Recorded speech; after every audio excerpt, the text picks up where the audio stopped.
Mesdames et messieurs, bonjour et bienvenue sur notre chaîne Les Addicts de l'information. Le but est de vous informer sur l'échelle continentale et aussi mondiale. Mais avant de commencer, si vous êtes nouveau, n'hésitez pas de vous abonner et aussi d'activer la cloche de notification pour ne rater aucune de nos prochaines vidéos. Il est aussi secret que puissant. Le ministre de la Défense malien, que beaucoup décrivent comme le véritable homme fort de la transition, est aussi celui qui a ouvert les portes de son pays aux mercenaires de la société russe Wagner. Leur voyage n'a fait l'objet d'aucune communication officielle. Pas question de trop attirer l'attention. Ce 6 mars, il est environ 2 heures du matin quand Sadio Camara et Alou Boïdiara prennent place en business class sur le vol TK 551 de la Turkish Airlines. Derrière les hublots, la nuit est tombée depuis longtemps sur l'aéroport de Bamako. À 3h50, le Boeing 737 MAX 8 décolle enfin, direction Istanbul. Mais le ministre de la Défense et le chef d'état-major de l'armée de l'air ne s'arrêtent pas sur les rives du Bosphore. Ils embarquent à bord d'un deuxième vol, cette fois à destination de Moscou. Les deux hommes n'en sont pas à leur premier voyage en Russie. Ils s'y sont déjà rendus à plusieurs reprises en 2021. Mais le timing de ce nouvel aller-retour interroge. 2 semaines plus tôt, Vladimir Poutine envoyait ses avions, ses chars et ses soldats en Ukraine, faisant de lui un paria aux yeux de la grande majorité de la communauté internationale.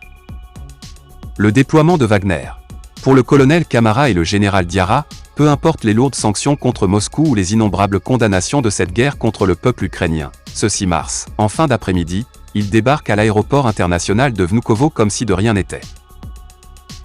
Que sont bien venus chercher ces hauts gradés maliens dans un tel contexte ? Difficile de le savoir précisément.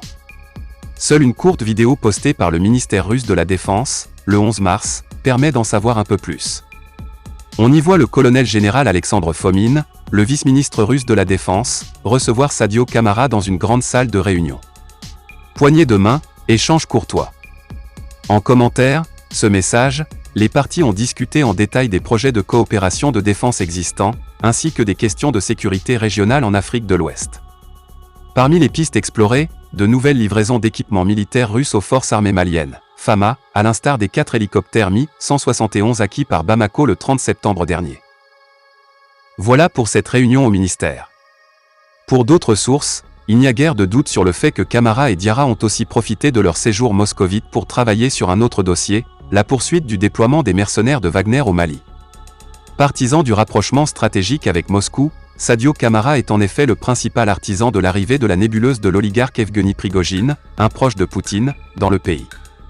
Alou Boïdiara, qui connaît le ministre de la Défense depuis leur enfance sur les bancs du Prytanée militaire de Katy, PMK, en est le principal exécutant. C'est donc ici que nous allons nous séparer et à très bientôt. Bye bye.